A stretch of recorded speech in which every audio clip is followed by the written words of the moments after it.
people of this country should think that the power of this BJP is only winning elections and mainly in the heartland states of Hindi and what we generally call as the Gomutra states.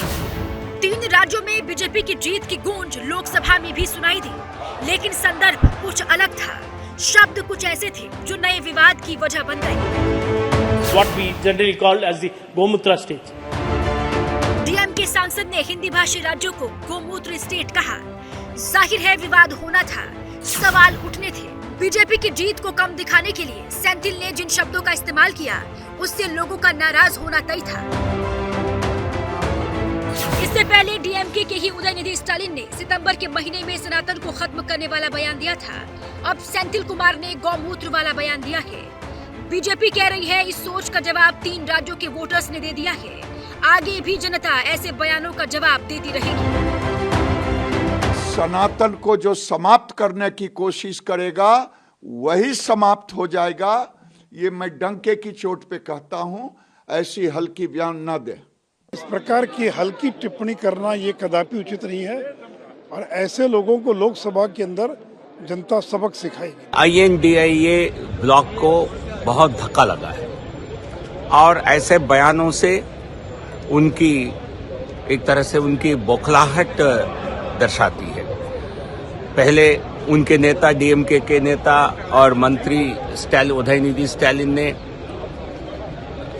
सनातन धर्म को लेकर क्या कहा, देश की जनता ने सुना और उत्तर भारत ने कांग्रेस को और इस घटक दल को ऐसे सबक सिखाया ताकि बहुत समय लगेगा इनको याद रखने में। सदन में दिए बयान पर जब बाहर हंगामा शुरू हुआ तो सेंथिल कुमार फिर से सामने आए। उन्हें अपने बयान में कोई गलती नहीं दिखी। See, I have not used any derogatory words. There were members, there were Home Minister was inside who introduced the bill. There was chairperson, there were alliance partners, there were other members. See, the Parliament, the House itself has not said and objected to anything what I have said, and it is already on record what I have said before. So I don't think there's a case. DMK Congress की मजबूत सहयोगी है। India गठबंधन की अहम party है। जाहिर है सेंथिल के बयान से गठबंधन की पार्टियां बैकफुट पर आ गईं। सनातन पर उदयनिधि के बयान के बाद अब कांग्रेस पर सवाल उठे थे। इस बार भी कांग्रेस सवालों के घेरे में है और सवालों से बचने के लिए कांग्रेस नेता सेंथिल के बयान से पिंड छुड़ा रहे हैं। तो गौ माता को हम सब अपने श्रद्धा करते हैं, इस बात से हमारे कोई लेना देना नहीं। डीएमके के नेताओं की अगर यही हरकतें रहीं और सनातन धर्म के खिलाफ इसी तरह की बकवास वो करते रहे तो गौमूत्र वाले राज्यों में नहीं, सांड वाले राज्यों में भी बीजेपी का परचम लहराएगा। सेंथिल का बयान दक्षिण में अपनी ताकत का प्रदर्शन और अपनी सियासत के फायदे के लिए है, लेकिन उनके बयान ने कांग्रेस को बैकफुट पर ला दिया है।